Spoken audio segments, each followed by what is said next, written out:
Congratulations! You've made it to the next step. What I'd like to do now is help you learn how to find things in this online course. When you logged into this course, you were brought to our course homepage. This screen will always be the first screen you see when you log in. On the course homepage, you'll notice there is a content area here and a navigation bar over here. In the content area, see there are different folders. These folders contain the information that we'll learn about in this class. In the navigation bar, you'll find links to different areas of the course. The links are named in such a way that should explain where the link will take you. This is where you will go to open the discussion forums, to send Blackboard messages, and read announcements. I'd like to take a look at our course modules. These are the different areas in which you're going to find the topics that we'll be studying. From your home page, click the link that says Course Modules. Here you'll see different folders that correspond to the different topics. Within each of these folders, you'll find all of the content and assignments related to that topic. Click on the module that you want to open. Now we've entered the module folder. In this folder, we see we have access to the topic information, the assignments, the discussion, and the quiz. All of the elements that are in here are related to Module 1. You won't need to go anywhere else to complete the requirements for this module, and each module is set up the same way. Now there are two ways in which you'll submit assignments for this class. One is by typing your responses directly into a submission area. The second way is to upload a file. The instructions for each assignment will explain which type of submission is expected. To open an assignment, you just have to click the activity within that module. And what I mean is this title here, the M1A3 Activity Assignment 1. All of your assignments are going to be due by 11:59 p.m. on the due date. Now there are additional details about grading and due dates in the syllabus. The next area I want to talk to you about is online quizzes. You're going to take 6 quizzes throughout the semester. 5 of the quizzes will cover material related to the course topics. The first quiz is just a way to introduce you to online quizzes. So I've added this Start Here quiz to Module 1 just to give you some practice in using this quiz tool in Blackboard. Each quiz will be located within its respective module. In Module 1, you see here is a link for Quiz 1. If you click this link, you will be taken to a new screen where you can see the details for the quiz. If you're ready to take the quiz, click Begin over here. If you decide not to take the quiz at that time, click Cancel. Once you've taken the quiz and you're ready to submit your answers, click the Save button. That will turn your quiz in for grading. There are specific time limits and dates for the quizzes, as well as rules regarding when you can review the correct answers. The next thing I'd like to show you is the navigation link for the discussion forums. So let's close out of the quiz. We'll scroll up until we see our navigation menu. If you click on the link for the discussions, you'll see all of the discussion forums that are available for you to participate in. We'll be using this area frequently throughout the semester. When you enter the discussion forum, choose the forum that you want to read and post in. So we'll just go to the general discussion space. Right now, there have been no posts in the general discussion space.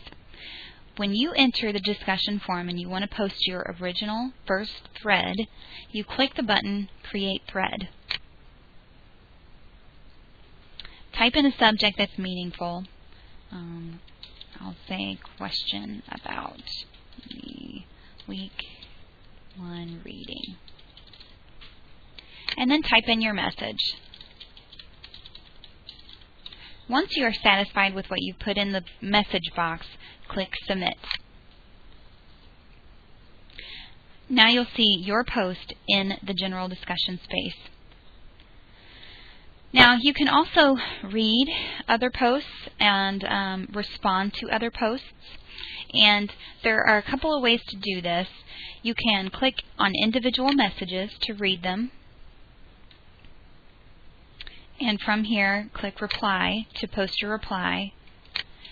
here is an answer for your question. And then click Submit. And that message will just be attached to that original thread.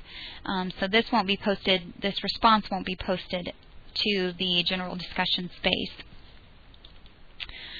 To get back to the general discussion space, click OK down here at the bottom of the screen. The other way to read posts is to collect them all at once. If you click on the box in this top banner here, it will highlight all of the messages that are in the general discussion space. Then click Collect, and you'll be able to read all of the messages and responses that have been posted in that discussion. I find that this is the easiest way to read the discussion forum posts, but you may prefer to do it another way, and that's okay. Just find whatever works best for you. Now, since this course is built around one big collaborative case study, one of the most important aspects will be your communication with each other. You'll be using discussion forums very frequently to share your ideas and information with the other members of the class. I will also be reading and responding to the discussion forums, but my role is really as a guide. So in these discussion forums, I might provide an initial question or problem, I might give you some guiding thoughts, but ultimately you will be leading these discussions. Because the forums are such an integral part of this online course, I expect your posts to be meaningful and to add something significant to the overall discussion. I prefer that you don't respond with responses like, oh, great ideas, or I really like this, or good post, because they don't add to the discussion and they just take up space. If you're going to post something, make it meaningful. Add to the discussion that's already existing.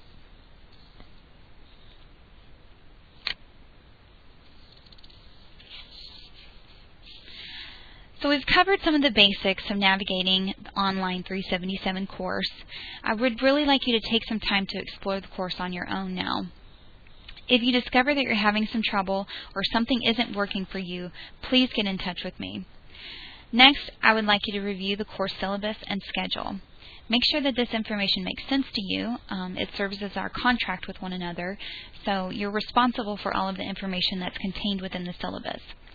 Now, you can access the syllabus and schedule from the navigation link on the left. You can also access it from the Start Here area, down at the very bottom, syllabus and schedule. That's the schedule, and up above in the attachments are your syllabus. So please review these documents carefully. There will be some questions on the initial quiz regarding the syllabus and Start Here area information. And remember, get in touch with me if you're having any trouble. I'm more than happy to help.